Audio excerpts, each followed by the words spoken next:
감사합니다. 이 시간 우리 주시는 하나님의 말씀은 로마서 8장 31절로 34절 말씀, 로마서 8장 31절로 34절 말씀, 신약성경 250면에 있는 말씀이 되겠습니다.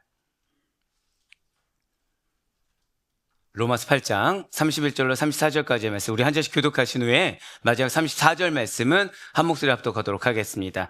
제가 먼저 로마서 8장 31절 말씀 읽도록 하겠습니다.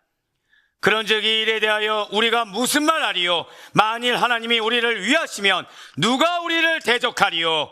자기 아들을 아끼지 아니하시고 우리 모든 사람을 위하여 내주시니가 어찌 그 아들과 함께 모든 것을 우리에게 주시지 아니하겠느냐?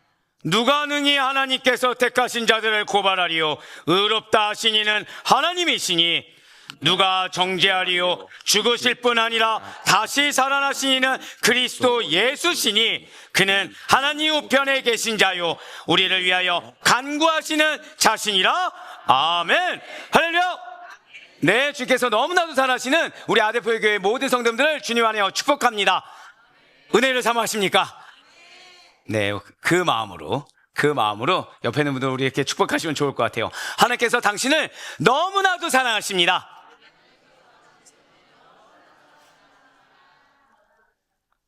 되게 감격스러운 장면을 봤어요. 보통 우리는 이렇게 하잖아요. 안아주시는 분들 봤습니다. 자, 그래서 그런 마음으로 또 옆에 있는 분한테 이렇게 인사하실게요. 그런 하나님의 은혜는 풍성하십니다. 자, 마지막이에요. 좀 크게 하시면 좋을 것 같아요. 그 하나님께서 당신을 위해서 당신의 편이 되어주십니다.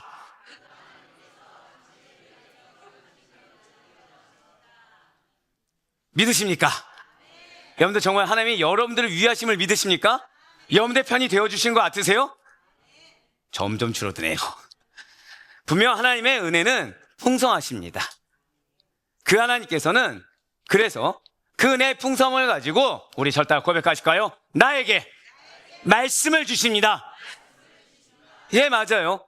나에게 말씀을 주신다는 거죠. 그래서 우리는 흔히 예배 가운데 너무 좋았어요. 예배 가운데 막 찔리기도 하고 예배 가운데 이렇게 감동도 되고 하면 우리는 보통 뭐라 얘기하죠? 내가 무엇을 받았다? 은혜를 받았다고 하죠. 그렇기 때문에 한 번 더 고백하시겠습니다. 나에게 약속을 주셨습니다. 즉 나에게 말씀을 주셨다, 나에게 약속을 주셨다는 것 그 자체가 무엇입니까? 나에게 은혜를 주셨다는 거예요. 근데 그 은혜를 어떻게 주신다고요? 풍성하게 주신다는 것이죠. 근데 그 말씀을 왜 주신다고요? 나를 사랑하기 때문에 말씀을 주신다는 것입니다. 깨닫게 하세요. 다시금 결단하면 나아가게 하십니다. 하지만 우리네 일상은 그렇게 말씀을 받은 우리, 아니 정확히는 은혜를 받고 돌아간 나를 가만히 내버려 두지를 않는다는 거예요. 마치 어떻게 하면 나로 하여금 너의 악함이 무엇인지 증명해 봐. 너는 그렇게 선하게 얘기할 사람이 아니잖아. 너의 불순종이 무엇인지 증명해 봐 라고 종용하는 듯한 상황에 처하고 환경에 처하고 그 사람의 대면에 처하도록 만들어버린다는 거죠. 그래서 마치 나라는 사람이 사랑이 없는 것처럼, 마치 나라는 사람이 어떠한 소망도 없고 어떠한 기대도 없는 것처럼, 그래서 궁극적으로는 내가 믿음이 전혀 없는 것처럼 여겨지게 만들어버린다는 거예요. 그래서 하나님과 나와는 비록 말씀을 주셨지만 거리가 멀어져 있는 것처럼, 그 하나님께서 비록 나에게 말씀을 주셨지만 실제로는 말씀만 주셨지 내 삶에는 내가 인정할 만한 은혜를 베풀어 주시지 않는 것처럼 의심하게 만들어버린다는 거죠. 하지만 반드시 잊지 마시길 바라요. 하나님께서 고백하실까요? 나에게 말씀을 주셨습니다. 예, 나에게 말씀을 주신 이유는 그 말씀을 이루시기 위함입니다. 하나님께서 한 번 더 고백하실까요? 나에게 기도 제목을 주셨습니다. 나에게 기도 제목을 주신 이유, 그래서 기도하게 하신 이유는 한 번 더 고백하실까요? 응답하시기 위함입니다. 자, 마지막 옆에 있는 분한테 이렇게 인사하시고 오늘 말씀 본격적으로 듣겠습니다. 당신의 기도에 응답하시는 하나님이십니다. 예, 맞아요. 우리에게 말씀 주신 이유는 그 말씀을 이루시기 위함이고, 우리에게 기도 제목 주신 이유는 그 기도에 응답하시기 위함임을 믿으시길 바래요. 그래서 오늘, 아니 사실 오늘만이 아니죠. 사실 계속해서 여러분과 저를 향한 하나님의 사랑을 깨닫게 하고 계시다는 거예요. 무슨 말씀입니까? 지금 우리는 벌써 3주째 매주 금요일마다 기도학교를 통해 시편 말씀을 가지고 기도하는 법을 배우고 있어요. 내가 몰랐던 거에서 깨닫게 하시고 잘못된 거에서 교정하게 하시며 그 가운데 우리가 무엇을 두고 기도하며 나아가야 되는지 알게 하고 계시다는 거죠. 지난주 정확히 바로 그저께죠. 기도학교의 주제가 무엇인지 기억나십니까? 여기 써놨어요. 괜찮아요. 네. 역시 이전 것은 지나갔으니 내 머리가 새 것이 되었도다라고 써놨습니다. 예, 그렇죠. 아침에 나눈 대화도 기억이 안 나는데 지금 기억하지 못하셔도 좋아요. 바로 무엇이었냐? 한번 고백하시겠습니다. 대적이 많을수록 더 깊이 자는 사랑. 예, 대적이 있어서 무시하고 자버린다는 것이 아니죠. 영적으로 분별해서 자버린다는 것이 아닙니다. 절대 고백하실까요? 하나님께서는 나에게 평안을 주길 원하십니다. 맞아요. 대적의 소리보다 더 큰 하나님의 음성이 있어요. 대적의 울부짖음보다 나를 더 편안하게 안아주시는 목자 되신 하나님이 나의 하나님이시라는 거죠. 그래서 우리는 그 시편 3편을 통해 궁극적으로 대적 앞에서도 하나님을 신뢰하는 기도를 드릴 수가 있었고 드렸으며 또 앞으로 드려야 될 것을 알게 되었다는 것입니다. 그리고 오늘 이틀이 지났어요. 이틀이 지난 지금 우리 앞에 놓여진 지금 주일 예배 설교의 제목이 무엇입니까? 아, 감사해요. 이건 답해 주셔서 감사합니다. 이것마저 몰랐으면 좀 마음이 어려워졌을 것 같아요. 우리 한번 고백하실까요? 대적할 수 없는 은혜. 예, 이게 제목이라는 거죠. 자, 불과 이틀 전에는 대적이 많을수록, 적이 많을수록 더 깊어지지 않은 사람이었어요. 그런데 지금 또 무엇이 나왔습니까? 대적할 수 없는 은혜라는 거예요. 그런데 이 제목에는 사실 어떤 단어들이 생략되어 있기 때문에 조금 어색하게 보이고 어색하게 들리실 수가 있을 것입니다. 무엇이 빠져 있는 것 같습니까? 바로 아무도와 하나님 의가 빠져 있다라는 거예요. 그래서 더 정확히는 아무도 대적할 수 없는 하나님의 은혜를 받은 성도라는 거죠. 정확히는 아무도 대적할 수가 없다는 거예요. 아무도 대적할 수 없는 하나님의 은혜를 받은 성도, 즉 하나님의 은혜를 받은 성도는 대적할 자가 있다는 겁니까? 없다는 겁니까? 없다는 거예요. 하나님의 은혜를 받은 자는 대적할 자가 없다는 거죠. 여러분들 말씀의 은혜 받으십니까? 좀 뻔뻔하게 여쭤볼게요. 어떻게 예배가 은혜롭습니까? 감사해요. 우리가 아직 이 정도 신뢰가 안 됐군요. 네. 그럼 나는 지금 은혜를 받은 자입니까? 은혜를 못 받은 자입니까? 자, 말씀의 능력이 있습니다. 믿으십니까? 그럼 그 말씀의 능력은 여러분들 가정 가면 없어지는 겁니까? 거짓말쟁이. 그럼 말씀의 능력은 내 직장 가면 없어지는 겁니까?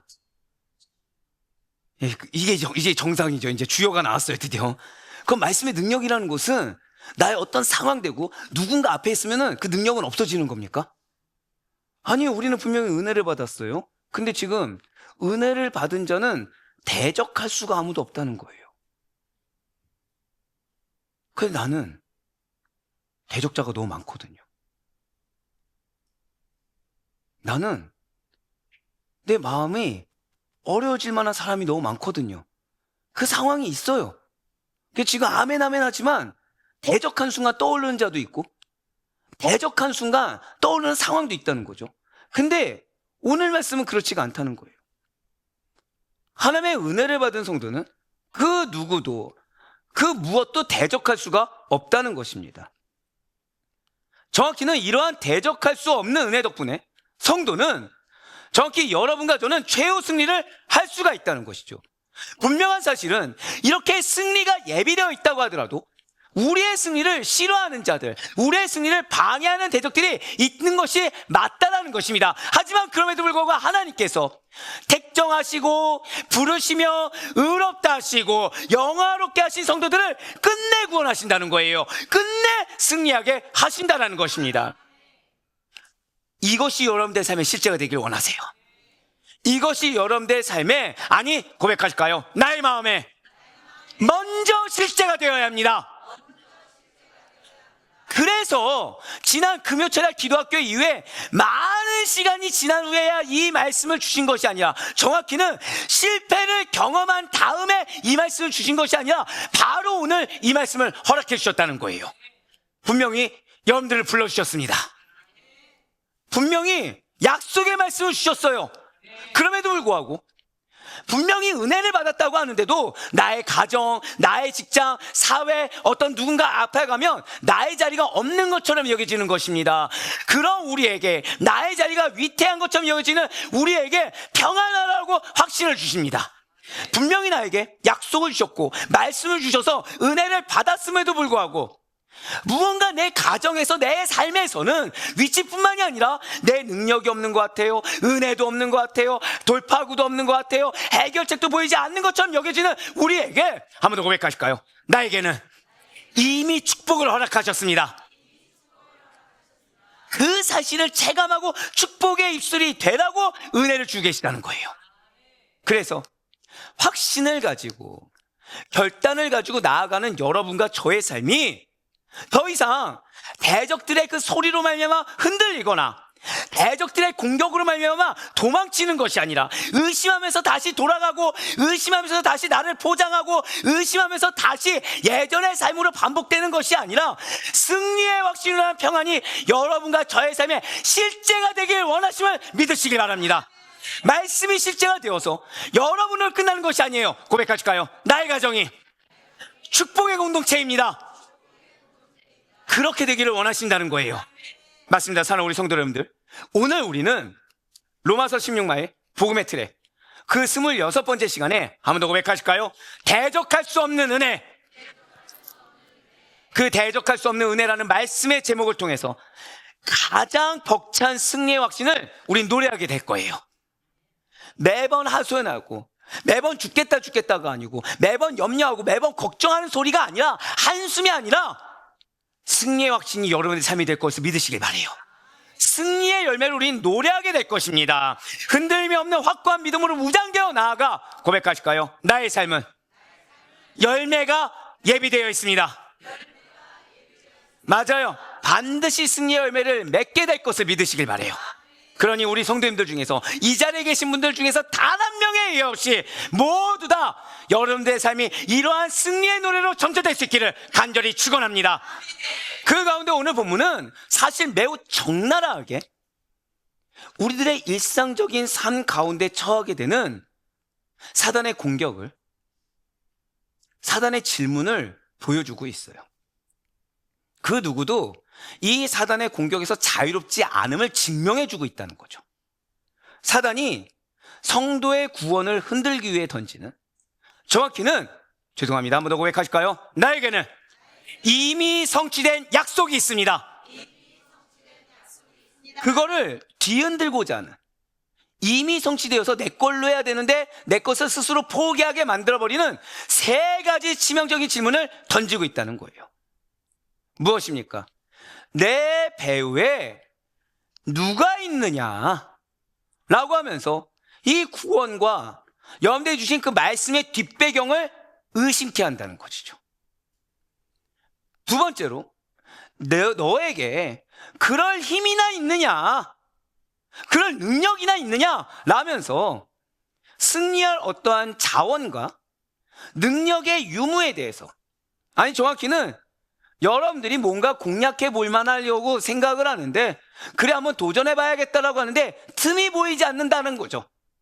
어떤 기미가 보이지 않는다는 거예요. 그런 유무에 대해서 묻는다는 거죠. 어떤 틈이나 보이느냐, 어떤 가능성이 있어 보이느냐, 그걸 묻고 있다는 거예요. 그러면서 마지막 세 번째로, 더 중요한 거, 너가 그럴 만한 자격이나 있어? 즉 자격 논란을 벌인다는 것입니다. 너가 약속의 말씀을 받을 자격이나 있어? 너가 그걸 성취할 자격이나 있어? 너가 뭐라고? 이에 대해서 하나님께서는 완벽하게 대답하세요. 이에 대해서 하나님께서는 여러분들의 삶에 완벽한 대답을 보여주십니다. 어떻게 나를 위하시는지 한 번 더 고백하실까요? 하나님은 나를 위한 하나님이십니다. 그거를 우리는 오늘 설교를 통해서 보게 될 거예요. 그렇습니다. 분명 여러분과 저는 구원받은 그리스도인입니다. 이러한 성도의 구원은 임의와 아직 사이 속에 있는 긴장 속에 있는 것이 맞아요. 그렇기 때문에 우리는 아직 완성되지 않았다는 걸 알고 있죠. 하지만 임의의 관점에서 볼 때 여러분과 저의 승리라는 것은 어떠한 확률 게임이 결코 아니라는 것입니다. 좀 더 쉽게 말씀드릴까요? 이러면은 승리할 수 있고 저러면 패배하는 그런 확률 게임이 결코 아니라는 것이죠. 그것은 100%, 승률 100%의 확정된 결론이라는 거예요. 절대 한번 고백하실까요? 이미 승리하였습니다. 그렇습니다. 여러분과 저는 이미 승리했다라는 거예요. 이것은 단순히 내가 그렇게 여기고 싶은 것도 아니고 단순히 내 입술의 선포가 아니라 반드시 경험되어지고 그런 우리는 하나님의 살아계시는 승리의 위대한 증거자로 부름받았음을 믿을 수가 있기를 바라는 것입니다. 그러니 오늘 말씀을 통해 대적조차 불공평하다고 느낄 만큼의 압도적인 하나님의 은혜, 이게 여러분 될 것이에요. 압도적인 하나님의 은혜가 무엇인지를 다시금 깨달으시고 흔들림 없는 믿음으로 여러분뿐만 아니라 여러분들에 허락된 그 영혼들까지도 그 가정까지도 함께 승리할 수 있는 우리 모두가 되기를 간절히 소망합니다. 먼저 오늘 본문인 로마서 8장 31절 말씀을 한번 보도록 하실게요. 그런즉 이 일에 대하여 우리가 무슨 말 하리요? 만일 하나님이 우리를 위하시면 누가 우리를 대적하리요? 아멘. 진실로 하나님께서 계획하신 것은 모두 다 이루어집니다. 진실로 하나님께서 운행하시는 것 역시도 이루어집니다. 하나님께서 행하시는 건요, 예, 맞아요, 이루어집니다. 그 누구도 감히 막을 수가 없다는 거죠. 하나님께서 계획하시고 하나님께서 운행하시며 친히 이루시는 것을 막을 자가 없다라는 거예요. 그런데 바로 그 하나님께서 우리 성도님들을 구원하기로 작정하셨다는 것이죠. 바로 그 하나님께서 여러분들에게 주신 약속을 성취하기로 작정하셨다는 거예요. 이런 하나님의 일에 그 누가 감히 무슨 말을, 어떤 말을 덧붙일 수가 있겠습니까? 친히 하나님께서 여러분들의 구원을 위해, 약속을 위해 일하고 계시다는 거예요. 그렇기 때문에 감히 그 어떠한 대적도 성도님들을 구원의 바늘에서 끌어내리든가 구원에서 이탈하게 만들지 못한다, 그 성취될 약속에서 벗어나지 못한다라는 놀라운 선언이 바로 로마서 8장 31절의 선언이라는 것이죠. 분명 사단은 그런데 싫어하겠죠. 질투를 하겠죠. 여러분들 통해 무언가 이루어지는 것을 원하는 것이 아니라 패배감에 적게 하길 원하고 실패하길 원하고, 그래서 그런 여러분들 통해 선한 영향력이 아니라 누룩과 같이 나에 속한 가정까지도 다 패배하기를 원하겠죠. 예, 맞아요. 사단은 성도를 구원하실 하나님에게 그 성도를 통해 이루실, 우리 고백해 보실까요? 나를 통해 이루실 계획이 있습니다. 그걸 방해할 거예요. 분명 사단은 그걸 방해할 거라는 거죠. 그러면서 오늘 세 가지 질문을 던질 겁니다. 이 세 가지 질문을 꼭 마음에 새기시길 바라요. 그래서 그 세 가지 질문에 대해서 늘 항상 능동적으로, 적극적으로, 주체적으로 대처할 수 있길 바랍니다. 더 이상 미혹되지 마시길 바라요. 그러면서 첫 번째 매우 치명적인 질문을 던진다라는 것이죠. 무엇입니까? 바로 내 배우가 누구냐는 거예요. 너의 배우가, 너의 배경이 누구냐는 거죠. 뭐냐는 거예요. 바로 그때 백정백승의 하나님께서 나의 뒷배경이 되어주신다는 겁니다. 분명 사단은 끊임없이 여러분들을 위협할 것입니다. 구원의 길을 끝까지 완주하지 못할 거야. 너 믿음 되게 약하잖아. 너 고작 그 정도 믿음밖에 안 되잖아. 너는 매번 넘어지잖아 라고 하면서 위협합니다. 약속? 약속의 성취는커녕 너는 아무것도 이룰 수 없을 거라고 불안을 조성할 것입니다. 그러면서 너 돕는 자가 누구야? 너 가족들도 너 안 돕잖아. 너 옆에 교회에 있는 지체도 너 안 돕잖아. 너 회사도 너 안 돕잖아. 너의 환경 봐, 너의 처지 봐, 너 혼자 하냐? 너 혼자 감당해야 되는 거 아니야? 라고 하면서 나를 고립시켜 버릴 것입니다. 한번 고백하실까요? 나를 외롭게 만듭니다. 즉 내가 때때로 이 마음 가운데 외로움을 느끼는 거, 죄송한 말씀이지만 사단의 소리를 먼저 들어버린 거죠. 하나님의 음성을 들어야 된다는 걸 알면서 내 마음이 어디로 쏠렸어요? 사단의 대적의 소리에 쏠린 거예요. 그래서 외로움을 느끼게 만듭니다. 하지만 아니라는 거예요. 왜입니까? 여러분과 저의 정체성이 무엇인가요? 우리의 정체성은 성도예요. 우리의 정체성은 하나님의 자녀입니다. 이런 본질을 가진 우리에게는 세상이 여러분들의 귀를 어지럽히고 마음을 힘들게 하는 대적의 소리가 감당하지 못할 뒷배경이 우린 있다라는 거예요. 하나님이시라는 거죠. 이 하나님께서 그냥 난 너의 뒷배경이 돼 이게 아니라 한 번 더 고백하실까요? 나를 위하십니다. 이거예요. 그 하나님께서 너를 알아가 아니라 나를 위하시고 계시다는 거예요. 이렇게 하나님께서 나를 위하신다는 것이 무엇입니까? 하나님께서 여러분들의 인생의 보증인이자 여러분들의 인생의 방패가 되어주신다는 거예요. 한번 선포하실까요? 이미 하나님께서 나의 방패가 되어주셨습니다. 바로 그거예요. 이미 하나님께서 나의 보증이 되어주셨고, 즉 너가 이렇게 하면 방패가 되어서 보호해 줄 게가 아니에요. 너가 이렇게 하면 내가 너를 보호해 줄 게가 아니에요. 너가 이렇게 하면 내가 너의 보증이 되어줄 게가 아니라 이미 되어졌다는 것입니다. 그렇습니다. 사도 바울은 여기서 승리의 첫 번째 근거를 하나님의 편들어 주심에 두고 있다는 거예요. 지금 여러분들을 누가 편들어 주고 계시다고요? 지금 이 순간에도 대적들의 소리가 나의 귀를 어지럽히고 마음을 어렵게 하고 말씀이 선포되는데도 불구하고 이 머릿속에 잡념을 떨구지 못하는 그 소리가 있는 그 순간에도 하나님께서 나를 편들어주고 계시다는 것입니다. 사실 우리가 인생을 살아가면서 두려움이라는 것이 있어요. 사람은 누구나 담대하길 원하지만 두려움이라는 걸 갖는다는 거죠. 근데 가장 두려워하는 것은 무엇이냐? 대적이라는 존재 그 자체라는 것입니다. 사방에서 나를 비난하는 목소리가 있어요. 나를 둘러싼 환경의 가시가 나를 끝이 보이지 않을 정도로 지속적으로 찌릅니다. 믿음이라도 붙잡으려고 하는데 하나님의 음성 들리지 않고 깊은 교감은커녕 어떤 틈도 보이지 않다 보니까 영적인 어둠이 나를 엄습해서 사실상 마음조차 제대로 잡기가 쉽지가 않아요. 바로 이때 우리는 위축되게 됩니다. 움츠러들게 됩니다. 바른 사고 판단조차 하지 못합니다. 예배 자리에 있어도 다른 생각하다가 말로는 아멘하지만 내 생각 가지고 나아가는 것이 일수입니다. 그러나 지금 사도 바울은 그런 여러분과 저를 질책하는 것이 아니에요. 그런 여러분과 저에게 너의 대적이 누구야? 너 대적 있어 없어? 이거를 묻는 것이 아니라는 거죠. 그 대적의 존재 유무에 대해서, 그 대적이 어떤 성격인지에 대해서 묻지 않는다는 거예요. 오히려 고백하실까요? 하나님께서 나를 위하시면 그런 대전제를 던지고 있다는 거예요. 좀 더 쉽게 말씀드릴까요? 하나님 왜 나에게? 하나님 저 사람은 언제? 이 환경은 언제? 라고 내가 질문을 던질 때 하나님은 그 질문에 대해서 너 왜 이렇게 믿음이 없어? 라고 얘기한 것이 아니라 나에게 뭐라고 하신다고요? 내가 너를 위하노라. 여기서 위하신다라는 말은 단순히 하나님께서 나를 응원하신다 정도가 아니에요. 그냥 내가 너의 편이야. 나 너 지지해. 나 너 알고 있어. 응원해. 이 정도가 아니라는 것이죠. 잘 들으셔야 돼요.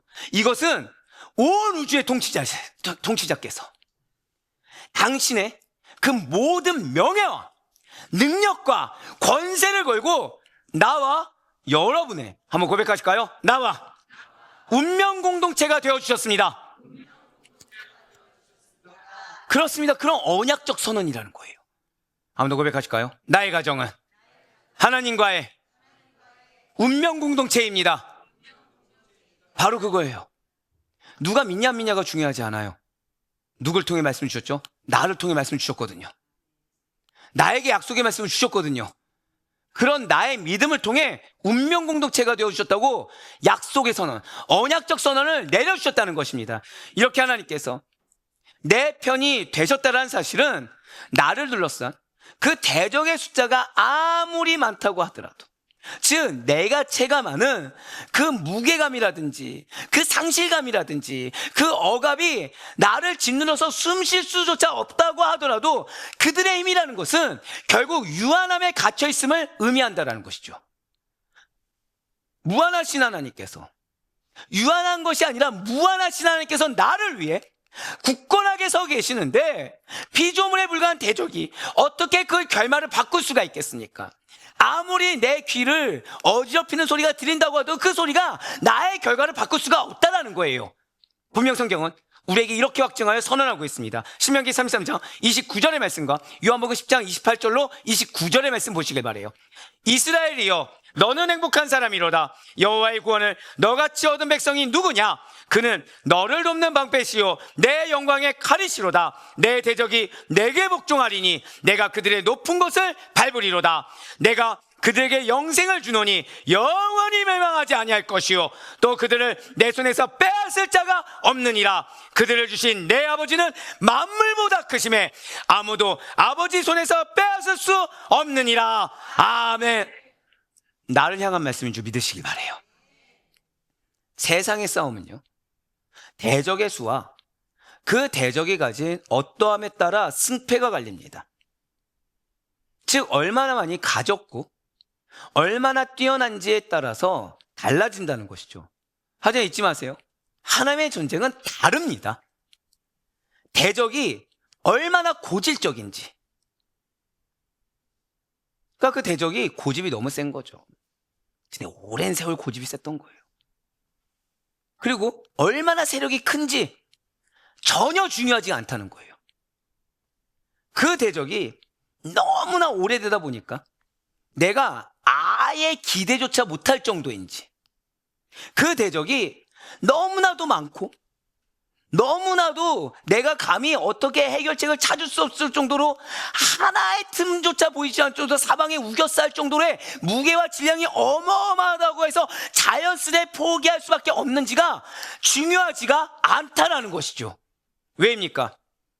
잊지 마세요. 하나님께는 오직 승리만 있으시기 때문입니다. 이렇게 승리만 있으신 하나님께서 누구를 위하신다고요? 여러분들을 위하신다는 거예요. 내 뒤에 계시기 때문에, 맞아요, 여러분들에게 사명이 있습니다. 여러분들에게 영적 전쟁이라는 것이 있죠. 하지만 그 전쟁이라는 것은 시작도 하기 전에 이미 결론이 나 있다는 거예요. 그렇습니다. 하나님께서 위하시고 지지하시는 성도의 싸움이라는 것은, 고백하실까요? 나의 싸움은 승리가 보장되어 있습니다. 대적의 입장에서야 이 싸움이 불공정하다고 항변할 수 있겠죠. 하지만 하나님의 은혜라는 것은 세상의 공정함을 뛰어넘는 절대적인 기준입니다. 하나님께서 대적으로 규정한 자들은 어떠한 구원의 은혜도 입을 수가 없어요. 어떠한 보호하심도 입지 못합니다. 승리의 은혜라는 것 어불성설입니다. 잠시 잠깐 득세하는 것처럼 보일 수 있어요. 그러니 내 마음이 어렵겠죠, 당연히. 그러니까 내가 환경 가운데 체감하는 것이 있겠죠. 그 틈에 여러분들을 위협하고 그 틈에 여러분들을 억압할 수는 있을 것입니다. 하지만 설령 그렇다고 하더라도 궁극적인 승리는 오직 하나님의 백성만의 것이에요. 진실로. 그래서 하나님 편에 선 성도는 반드시 백전백승의 길을 걷게 됨을 의심치 마시길 바라요. 그러니 여러분들의 삶 속에 당장 닥친 문제가 너무나 커 보인다고 하더라도, 숨이 턱턱 막힐 것처럼 위압적으로 보이고 내 마음에 자연스럽게 조급증이 생기고 내 마음에 자연스럽게 섭섭증이 올라오는 것이 당연한 것처럼 여겨지고, 걱정, 염려, 포기하는 것이 현명하게 보인다고 하더라도 반드시 기억하시길 바라요. 여러분들의 뒷배경은 온 우주의 주권자이자 나를 제일 잘 아시고 지금도 가족보다 나를 더 위하시는 하나님이 나의 하나님이심을 잊지 마시길 바라요. 그러면 사랑하는 성도 여러분들, 대적의 크기를 보면서, 대적의 어떠한 변화를 보면서 나의 승리 가능성을 점검해서는 안 됩니다. 한번 고백하실까요? 승리 가능성을 점검해서는 안 됩니다. 정말 신기한 거는요, 나에게 약속을 주셨어요. 근데 그 약속은 보통 내가 이루길 바라는 거에 대한 말씀일 경우가 많죠. 나의 사명인 경우가 많아요. 영혼이 변화되길 원합니다. 환경이 변화되길 원합니다. 공동체가 변화되길 원해요. 그러면 우리는 그 순간 뭘 하냐? 계산을 한다는 거예요. 가능성을 타진한다는 거예요. 이 사람은 어떤 성격이니까 이렇게 접근하면 되겠지. 내 환경은 어떤 거니까 이렇게 하면 되겠지라고 나도 모르게 가능성을 타진해요. 그렇게 해서는 안 돼요.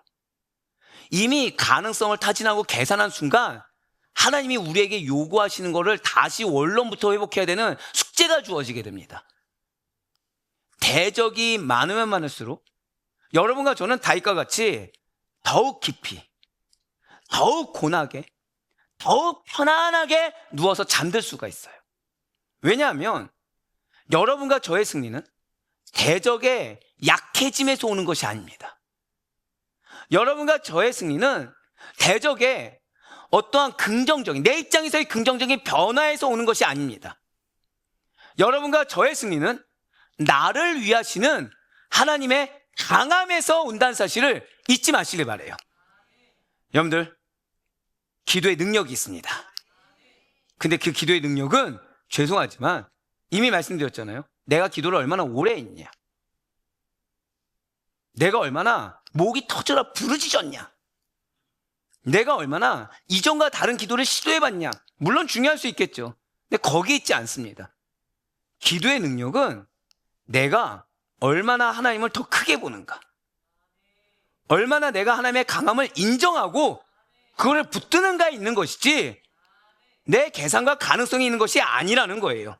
그러니 오늘 이 시간 이러한 강한 하나님께서, 세상의 위협보다 크신 하나님께서 바로 나의 곁에 서 계심을, 그리고 나를 위하심을 온전히 체감하고 신뢰할 수 있길 간절히 소망합니다. 그러한 여러분들의 삶에 나의 뒷벽이 되신 하나님을 실제로 경험하시길 바라요. 왜요? 이제 사단은 그런 여러분들에게 두 번째 치명적인 질문을 던질 것이기 때문이에요. 진실로 사단은 오늘 좀 제일 중요한 부분입니다. 너에게 승리할 자원이나 있느냐라고 묻는다는 거죠. 그때 하나님께서는 나의 백성의 구원에 필요한, 나의 백성에 허락한 약속에 필요한 모든 애를 공급하신다라고 답변하신다는 것입니다. 그렇습니다. 이 말씀 무슨 말일까요? 한번 고백하실까요? 현실적인 결핍. 사단은 우리의 현실적인 결핍을 공격한다는 겁니다. 너가 이 험한 세상을 이길 능력이나 있어? 돈도 없고 건강도 없고 지혜도 없는데 어떻게 이 상황을 이길 수가 있겠어? 현재 그 문제도 해결할 수 없으면서 믿음을 지키는 거, 약속의 성취 가능이나 하겠어? 일단 그 문제가 좀 뭔가 해결돼야 그 다음 스텝을 밟을 수 있는 거 아니야? 라고 조롱한다는 거예요. 문제는 이것이 공격인 거를 알고 있음에도 불구하고 넘어질 정도로, 매번 그 말 때문에 내 마음이 낙심할 정도로, 매번 그 소리에 내가 나 스스로가 그러네라고 내가 인정해버릴 정도로 내가 너무 연약하다는 거죠. 이 공격에 담대하지 못합니다. 이 공격에 기껏 가졌던 결단이 흔들립니다. 확신도 흔들려요. 그렇습니다. 당장에 먹고 사는 문제에 급급한 우리에게, 당장에 내 감정의 어떠함이 더 급한 우리에게 이런 영적인 승리라는 거, 약속의 성취라는 것이 멀게만 느껴질 수가 있을 것입니다. 우리가 왜요? 승리의 여정에서 이미 첫 번째로 말씀 주셨던 것처럼 이미 확정된 승리의 여정에서 내가 자꾸 흔들리고 그냥 주신 말씀대로 가면은 승리가 나을 것인데 굳이 이탈하고 굳이 멀어지는 이유는 그러네, 나한테 승리할 만한 자원이 부족하네, 맞네, 나에게 이게 필요하네, 맞네, 나에게 이 문제가 더 시급하네, 맞네, 내가 이게 돼야 되네라고 내가 실제로 느끼기 때문이라는 거죠. 내가 실제로 그걸 인정해버리기 때문이라는 거예요. 어떻게 해요? 나에게 더 큰 믿음이 있었더라면, 나에게 이 돈만 있었더라면, 내가 좀 더 건강했더라면, 내가 말을 좀 더 잘했더라면, 나에게 좀 더 많은 인적 자원이 있었더라면, 아니 나에게 탁월한 영적 은사가 있었더라면 승리했을 텐데, 저 사람 변화됐을 텐데, 이 응답이 되었을 텐데 라는, 한번 고백하실까요? 결핍의 논리. 정말 오늘 중요해요. 저는 사실 모든 설교를 다 기억하시면 좋겠지만 오늘 반드시 잊지 말아야 될 단어가 이거예요. 결핍의 논리라는 거죠. 그러니까 나도 모르는 사이에 하나님 이렇게 해주시면은 내가 이걸 할 수 있을 텐데, 하나님 이렇게 해주시면 내가 이것도 이룰 수 있을 텐데, 요것만 있었더라면, 저 사람의 이 말만 있었더라면, 이런 어떤 역사의 기미라도 보였더라면, 이라는, 우리가 뭐에 빠져 있다고요? 결핍의 논리에 빠져 있다는 거예요. 그런데 오늘 본문은 바로 이 논리를, 이 결핍의 논리를 제대로 뒤집어 버립니다. 사도 바울은 너가 뭐가 부족하구나, 이 부족함을 두고 기도해 응답하실 거야. 너가 그런 걸로 마음이 어렵구나, 그래 그 어려운 마음을 가지고 기도해, 그 마음을 보호해 주실 거야, 이렇게 이야기하고 있지 않아요. 사도 바울은 가장 비싼 자원인, 가장 가치가 있는 보물인 독생자를 주신 하나님을 바라보라고 우리에게 권하고 있다는 것입니다. 오늘 본문인 로마서 8장 32절 말씀 보도록 하시겠습니다. 자기 아들을 아끼지 아니하시고 우리 모든 사람을 위하여 내주시니가 어찌 그 아들과 함께 모든 것을 우리에게 주시지 아니하겠느냐. 아멘. 제가 어지간해서 사례 드는 걸 별로 안 좋아하는데, 아시다시피 얼마 전에 차가 한번 퍼진 적이 있었죠. 퍼진 적이 있는데, 일단 회계부터 하면은, 자, 사고가 났습니다. 뭐부터 해야 되죠? 네, 동역자십니다. 이쪽은 기도, 이쪽은 이거였습니다. 저는 이쪽이었을까요? 이쪽이었을까요? 이쪽이었습니다. 옆에 있던 아들은 정말 바로 기도를 했거든요. 근데 저는 바로 전화를 했습니다. 누구에게요? 엄마 찬스. 순간 생각나는 게 엄마인 거예요. 아버지한테 죄송하지만. 아니, 차가 퍼지니까 별별 걱정이 다 되는 거죠. 이거를 고치는 건 둘째 치고, 다음날 이제 새벽 어떻게 가지부터 해서 막 걱정되는 겁니다. 그래서 당황하니까, 막 보험사부터 물어서 어떻게 해야 될지 물었는데, 옆에서 아버지가 딱 한마디 하시는 거예요. 아시는 분은 아시겠지만, 저는 부모님 집에 얹혀 살고 있습니다. 같이 살고 있어요. 네. 웃으시는 분들은 자녀를 결혼시키신 분들. 근데 아버지가 옆에서, 에휴, 제가 우리 집에 들어와서 산 순간 내 차가 제 거지 뭐, 딱 그러시는 거예요. 자, 저는 걱정할 필요가 있었습니까? 없었습니까? 사실 없었던 거죠. 부모 집에 들어와서, 왜냐, 어머니 아버지가 같이 사는 거를 허락한 순간 목회 모든 거를 지원할 생각을 하셨더라고요. 네. 그러니까 걱정할 것이 아니라 뭐부터 했어야 됩니까? 기도부터 했었어야 되거든요. 예, 맞아요. 바로 그겁니다. 이미 우리에게 그리스도를 허락하셨어요. 하나님의 성전을 허락하셨습니다. 여기서 사도 바울은 은사와 승리의 관계, 고백하실까요? 은사와 승리의 관계, 그거를 논리적으로 설명하고 있다는 거죠. 잘 기억하시길 바라요. 승리라는 것은 여러분들이 가진 은사의 양, 뭐 물질의 양, 어떠한 조건의 양, 여기에 달려있지 않다라는 거예요. 오히려 승리를 완성하기 위해 필요한 모든 것을 하나님께서는 이미 패키지로 보장해 주셨다는 사실에 주목해야 된다는 것입니다. 마치 제가 부모님 집에 들어간 순간 부모님께서는 당신이 가진 것들이 모두 다 하나님의 것이라고 드렸던 것처럼, 거기서 작은 것 가지고 고민할 필요가 없었던 것처럼, 독생자 예수 그리스도께서는 하나님께서 주실 수 있는 가장 귀한 보물이라는 거죠. 가장 비싼 값을 치러주신 하나님께서 그 목적지인, 고백하실까요? 나의 승리를 위해 필요한 나머지 사소한 것들이 지혜, 인내, 능력, 환경, 그 어떤 것을 아끼실 이유가 전혀 없다는 것입니다. 고백하실까요? 나에게 그리스도를 허락하셨습니다. 즉 이 사실이 무엇이냐? 여러분들이 지금 예배 드리고 있는 이 자체가 무엇을 의미하냐? 여러분들이 나는 예수 믿습니다, 나는 교회 다닙니다, 이것이 무엇을 의미하냐? 이미 하나님께서는 나의 필요한 모든 것을 준비하고 계시다는 거예요. 무엇을 위하여? 저 구원의 여정의 승리를 위한 거. 무엇을 위한 거요? 나에게 주신 약속의 승리를 위한 거. 그렇습니다. 결국 은사라는 것은 결국 내가 결핍되어 있다고 여겨진 그 모든 것들, 내가 물질이 있었더라면, 내가 건강이 있었더라면, 내가 가족들에게 이렇게 인정을 받았더라면, 이 모든 것들은 이게 있으면 성취가 되고 이게 있으면 변화가 되는 그런 승리를 따내기 위한 도구가 결코 아니라는 거예요. 승리라는 목적지를 향해 가는 성도에게 하나님께서 당연히 공급하여 주시는 소모품과 같다는 거죠. 고백하실까요? 이미 준비하고 계십니다. 근데 문제는 어디에 있다고요?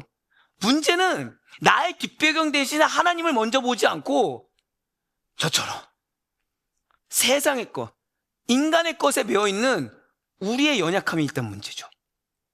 문제는 약속을 주셨음에도 불구하고 믿는다고 하면서 붙잡는다고 하면서 결핍의 논리에 빠진 우리가 문제라는 거예요. 근데 지금 하나님은 질책하십니까? 아니요. 지금 위로하고 계시죠. 왜요? 나를 위한 하나님이시기 때문에 은사가 부족하다고 위축되지 말라는 겁니다. 너에게 약속을 준 거는 뭐가 있어서 준 것이 아니라는 거예요. 하나님께서 작정하신 결과라는 겁니다. 하나님께서 계획하신 결과라는 거예요. 그러니 한번 고백하실까요? 결핍의 논리에 미혹되어서는 안 됩니다.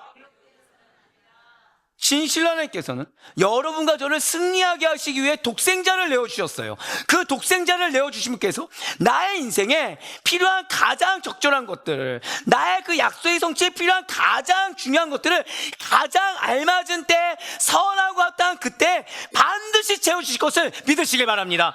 그래서 성경은 이에 대해서 이렇게 약속하고 있다는 거예요. 시편 84편 11절 말씀과 누가복음 12장 29절과 30절 말씀 보시길 바랍니다. 여호와 하나님은 해요 방패이시라. 여호와께서 은혜와 영화를 주시며 정직하게 행하는 자에게 좋은 것을 아끼지 아니하실 것임이니이다. 너희는 무엇을 먹을까 무엇을 마실까요? 구하지 말며 근심하지도 말라. 이 모든 것은 세상 백성들이 구하는 것이라. 너희 아버지께서는 이런 것이 너희에게 있어야 할 것을 아시느니라. 아멘. 잊지 마셔야 돼요. 하나님께서는 여러분들에게 금메달을 따라 라고 명령만 하신 분이 아니에요. 이겨내야 돼 라고 말씀만 하신 분이 아니라는 거예요. 내가 너를 지지해 라고 말씀하는 분이 아니시라는 거죠. 금메달을 딸 수밖에 없는 모든 훈련 과정과, 한번 고백하실까요? 나는 지금 훈련 과정을 겪고 있습니다. 네, 훈련 과정 가운데 내가 이게 없다 저게 없다, 어리석다는 거죠. 어리석다는 거죠. 권투 선수가 시합에 나가기 전에 반드시 통과해야 되는 절차가 하나 있습니다. 뭐죠? 개체량이에요. 여기서 의심이 들면 안 되는데. 다이어트에 관심 있는 분들. 개체량이죠? 먹을 수 있습니까? 없습니까? 거의 먹을 수가 없죠. 물 하나 마시는 것도 조심해야 되죠. 근데 개체량 시험을 눈앞에 둔 이 복서가 시합만 나가면 무조건 승리인 거예요. 다 얘기가 돼 있는 거예요. 그럼 뭐만 통과하면 됩니까? 개체량만 통과하면 되죠. 근데 그 개체량을 통과하는데 트레이너한테 나는 왜 못 먹어? 내가 먹을 수만 있다면 승리할 텐데, 내가 물만 먹었으면 승리할 텐데, 내가 저 단백질만 보충하면 승리할 수 있을 텐데, 내가 저 글러브가 조금 더 좋으면 승리할 수 있을 텐데, 합당합니까? 어리석습니까? 어리석죠. 개체량만 통과하면 승리해요. 근데 뭔 얘기하고 있어요? 개체량을 통과할 생각은 하지 않고 내가 지금 하고 싶은 욕심만 얘기하고 있다는 거예요. 내가 지금 갖고 있는 상실감만 얘기하고 있다는 거예요. 아니에요. 금메달을 딸 수밖에 없는 그 모든 훈련 과정과 모든 에너지, 모든 환경을 패키지로 다 공급하시는 분이 하나님이시라는 겁니다. 우리가 누리는 은혜라는 것은 보조제가 아니에요. 승리를 확정짓는 핵심 동력임을 절대 잊지 말아야 된다는 거죠. 여러분들이 결핍의 논리라는 게 정말 무섭습니다. 정말 무서워요. 왠지 아십니까? 지금 아멘 했잖아요. 근데 사단은 내가 제일 취약한 걸 건드리거든요. 내가 돈에 초월하잖아요. 근데 사람의 인정을 바라는 사람이에요. 그러면 뭘 결핍하게 합니까? 인정 못 받는 것처럼 여겨지게 한다는 거죠. 내가 홀로 있어도 돼요. 근데 나는 내 통장에 얼마 이상이 있어야 되는 거예요. 그럼 계속 뭘로 건드려요? 그 얼마만큼의 언더로 계속 공격하는 거예요. 내가 사람의 변화를 원해요. 근데 나는 이 사람한테 듣는 얘기가 너무 상처가 되는 거예요. 그러면 뭘로 공격합니까? 이 사람의 고집스러운 말로 상처를 계속 받게 한다는 거예요. 이 결핍의 논리요, 알면서도 넘어지는 게 우리입니다. 근데 잊지 마시라니까요. 이미 하나님께서는 승리를 확정시켜 주셨습니다. 그런 것들은 능력 있는 것이 아니에요. 갑이나 양으로 따질 수는 없는 가장 가치 있는 절대적인 은혜인 독생자를 주신 하나님께서 그보다 상대적으로 낮은 은혜인 일상의 은사들을 이미 준비하고 계시고 이미 가장 합당한 때에 아낌없이 풍성하게 베풀어 주심을 믿으시길 바라겠습니다.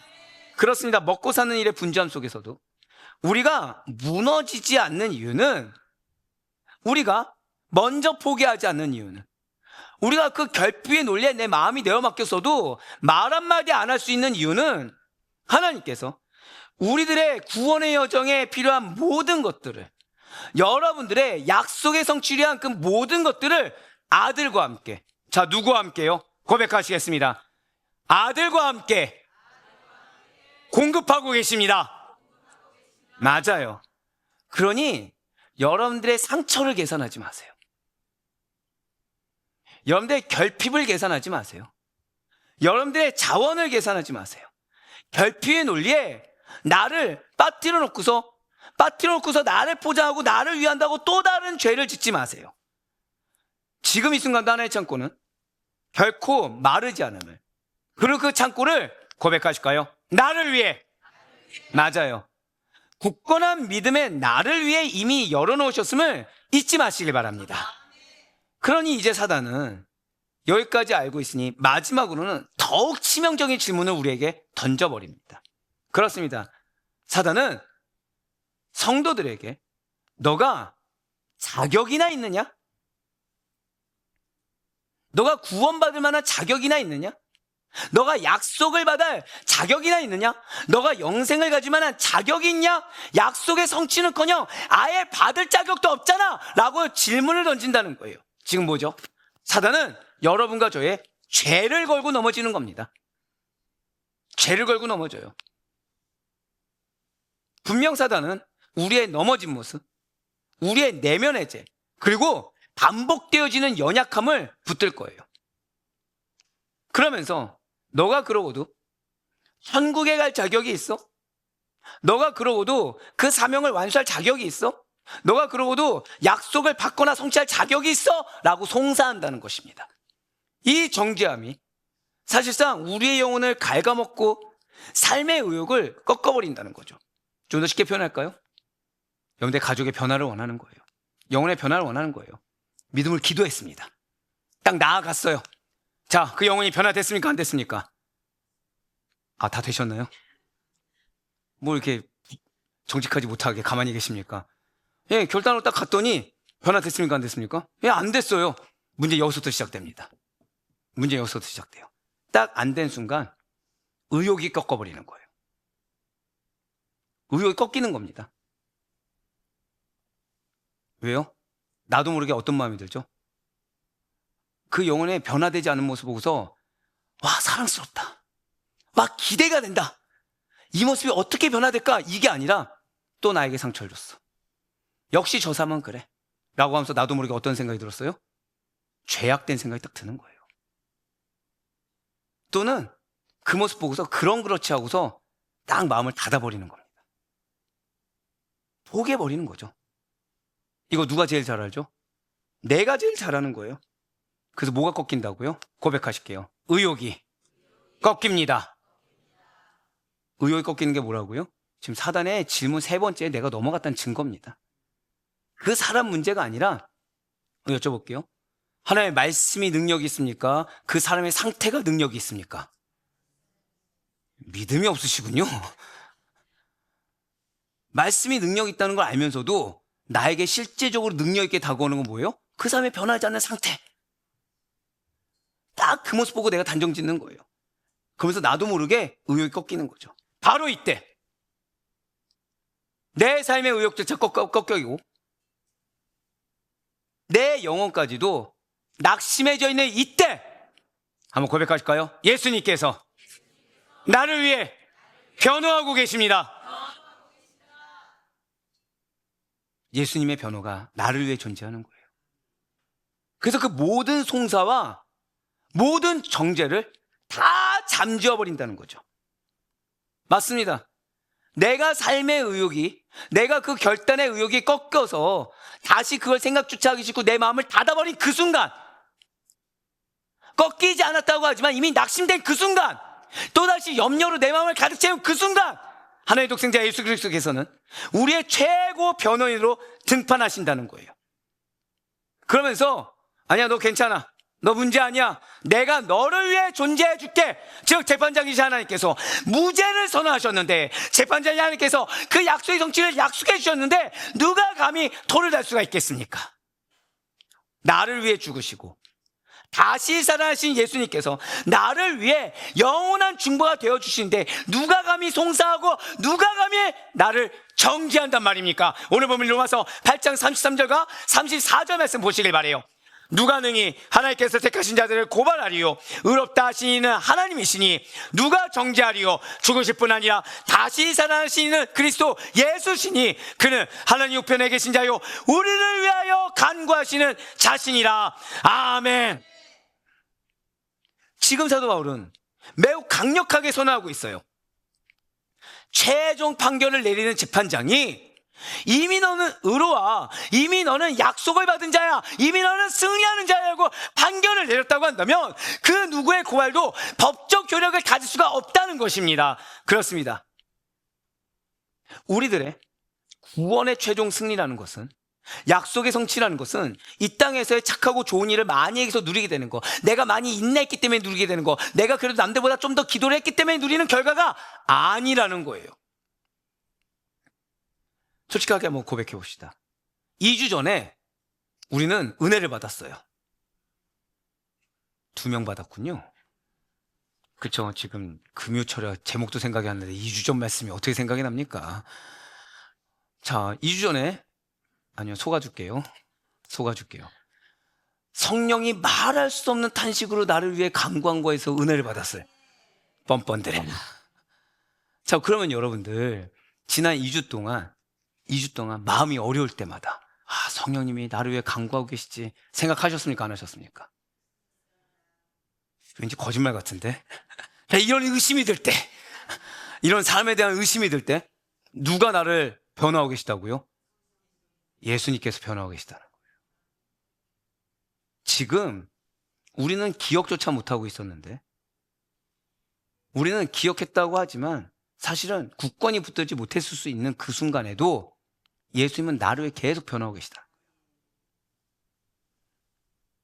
이 땅의 그 누구도 어떠한 인간적인 완벽함으로 구원을, 약속을 성취하시는 것이 아닙니다. 진실로 우리는 하나님께서 확정하신 성도의 구원에 어떠한 공로도 내세울 수 없다는 걸 알고 있어요. 오직 예수 그리스도의 죽으심으로 말미암아, 우리는 그분의 죽으심과 부활 승천하심을 믿는 믿음으로 말미암아 우리는 하나님 앞에 의롭다함을 얻을 수 있다는 것을 알고 있습니다. 그렇습니다. 사단은 그걸 뒤흔들어 놓는 거예요. 너가 무엇이 간데 죄사함을 받고 구원의 영광을 누리느냐? 너가 뭐라고 은혜를 누리는 거냐? 너가 뭐라고 약속이란 걸 받고 그걸 기대하는 거냐라고 고백하실까요? 자격 논란. 저는 오늘 여러분들 다 기억하셨으면 좋겠지만, 첫 번째로는 결핍의 논리를 꼭 기억하셨으면 좋겠고, 두 번째로는 이 자격 논란을 기억하셨으면 좋겠어요. 자격 없다는 거예요. 너는 그냥 그렇게 살아가라는 거예요. 기대하지 말라는 거예요. 소망 갖지 말라는 거예요. 그럴 자격이 없다는 거예요. 지금 너도 너의 마음 못 다스리는데 무엇을 소망을 갖냐는 거예요. 지금 너가 지난주와 오늘하고 별로 차이도 없는데 무슨 약속을 붙들고 나아가냐는 거예요. 너의 환경을 보라는 거예요. 그 환경에 지금 너가 정말 잘하고 있는 마음판이냐는 거예요. 하지만 부활하신 우리 주님께서는 하나님 우편에서 내가 저를 위해 죽었습니다라고 변해주고 계시다는 거죠. 내가 저의 편에 서서 저를 위해 살고 있습니다라고 얘기하신다는 거예요. 진실로 예수님께서는 우리의 과거의 죄를 속죄해 주셨을 뿐만 아니라 현재 죄에 대해서도 하나님 아버지께 계속해서 나를 위해 용서의 강구를 해주고 계십니다. 성도의 승리는, 우리들의 승리라는 것은 바로 이러한 그리스도의 고백하실까요? 주님께서 나를 위해 완벽한 변호를 하고 계십니다. 그 덕분이라는 거예요. 그렇기 때문에 맞아요.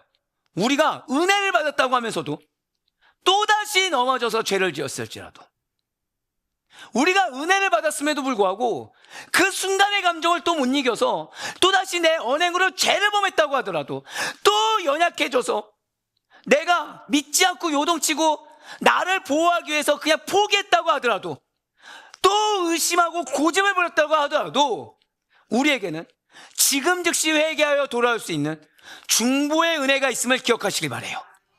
이에 대해 성경이 이렇게 약속하고 있습니다. 우리 다 같이 히브리서 7장 25절 말씀 다 같이 읽겠습니다. 시작.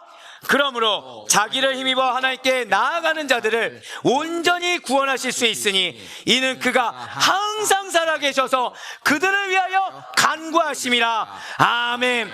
맞습니다. 분명 우리는 연약해져서 기도를 멈출 수도 있어요. 믿음에 흔들려서 정죄감에 빠질 수도 있고, 포기하고 싶은 마음에 마음을 닫아버릴 수도 있습니다. 완고해져서 또 고집스럽게 내 속에 있는 옳은 대로 행할 때가 있을 수도 있어요. 그렇지만 고백하실까요? 주님께서는 나를 포기하지 않으셨습니다. 예, 맞아요. 나를 위한 기도를 지금도 하고 계시다는 거죠. 붉은색 표현대 물어보시기 바라요. 그가 항상 살아계셔서 그들을 위하여 간구하심이라. 지금 이 순간도 살아계시다는 거예요. 한번 고백하실까요? 지금 이 순간도 나를 위해 살아계십니다. 이러한 현재적인 돌보심이 있기 때문에, 자, 뭐라 말씀드렸어요? 현재적 돌보심이 있기 때문에 성도는 반드시 최후 승리에 도달하게 되는 겁니다. 진실로 최후 승리는 여러분들의 그 흔들림 없는 결심으로 열심히 막 다 유지될 때 얻어지는 것이 아니라 주님의 중보가, 주님의 살아계심이 끊이지 않기 때문에 보장되는 것입니다. 그래서 여러분과 제가 이러한 사단의 송사와 정죄가 내 피부에 와닿을 때마다, 좀 더 쉽게 말씀드릴까요? 환경이 절실히 체감될 때마다, 그 사람의 벽이 절실히 체감될 때마다 한번 고백하실까요? 계산해서는 안 됩니다. 계산해서는 안 돼요. 계산을 하지 말아야 됩니다. 즉시로 인간적인 어떠한 판단과 감정에 돌입해서도 안 돼요. 하나님 보좌 우편에서 그 모든 것을 아심에도 불구하고 나를 위해 부르시고 간구하시는 주님의 은혜를 먼저 기억해야 됩니다.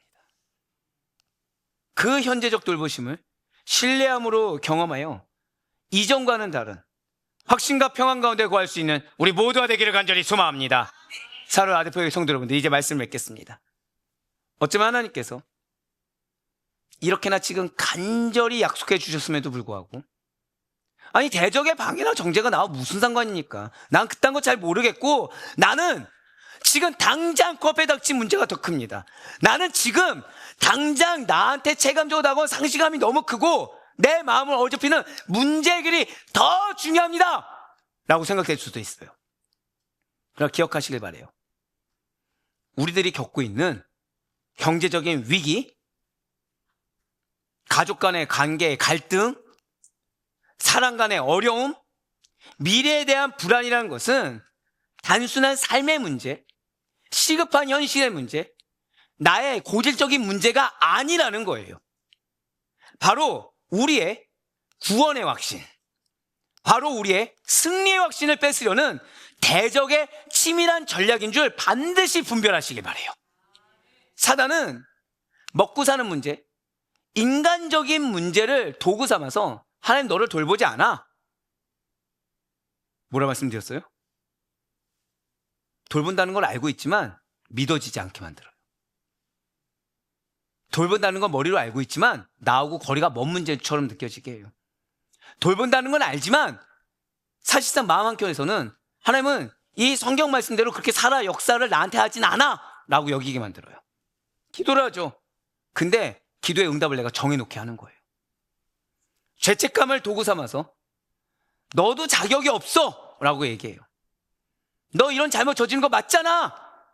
근데 너도 변화되지 않았는데 그 사람이 어떻게 변화돼? 너의 능력이 고작 거기까지인데 뭘 어떻게 하겠다는 거야? 시드머니가 없잖아 라고 낙심하게 만들어요. 맞습니다. 결핍의 논리, 자격 논란으로 한번 고백하실까요? 나로 하여금 계산하게 하고 포기하게 만듭니다.